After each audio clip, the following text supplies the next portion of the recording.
doen. Jy sien, wanneer die vyand na ons toe kom, kom hy met 'n intimidasie. Jy word geïntimideer in die lewe deur die vyand. Hy gebruik mense, hy gebruik situasies, hy gebruik werkgewers om jou te intimideer, maar dit is 'n geestelike aanval. En die geestelike aanval is een wat sê, wie is jy? Wat is jou identiteit? As jy die seun van God is, sal jy die volgende doen. Die tweede element wat die gees van intimidasie doen, dit stel toetse aan jou. Dit sê dat jy brood moet maak uit klippe uit. Hierdie klippe sal jy dan na brood toe kan verander. Maar die realiteit is, daai is 'n valse toets.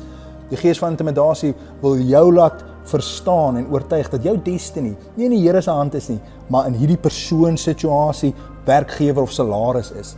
En dit stel 'n valse toets aan jou. Elia, onthou Elia se pinnacle van sy bediening. Onthou jy dat Elia op 'n stadium op 'n berg is, die berg se naam is Karmel. Hy daag die Baalpriesters uit. Hy sê vir hulle, kom, ons maak 2 altare. Ek bou 'n altaar en ons kyk wat sê Here met vuur antwoord. Die Here Jahwe antwoord daai dag met vuur. En Elia is op die hoogtepunt van sy bediening, die hoogtepunt van sy lewe. Hy het oorwin, die Here het vir hom en vir Israel deurgekom.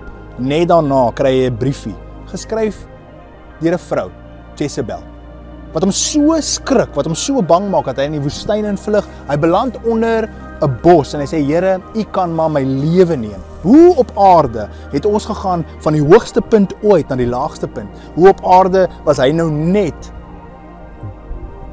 getriomfeer en nou sê hy vir die Here, Here, U kan maar my lewe neem. Ek is niks beter as my voorvaders nie. Ek is klaar. Ek gaan vir hierdie stuk teks op die skerm sit. Hoe hierdie dramatiese verandering. Jy sien, die gees van intimidasie breinspoel jou, dit brainwash jou. Jezebel skryf 'n brief, maar dis nie net 'n brief nie. Daar met daai brief is daar 'n gees van intimidasie en dit intimideer so vir Elia. Ten spyte van wat die Here nou net vir hom gedoen het, verval hy in illogiese vrees, illogiese angs en illogiese depressie. Hier is die kenmerke van 'n gees van intimidasie. Het jy jou vreugde verloor? Het jy jou sin verloor? Sê jy soos Elia, Here, ek kan nou maar net sowel doodgaan en niks maak meer sin nie. En is dit tot 'n mate illogies? Dan wonder ek, is die gees van intimidasie nie teen jou nie?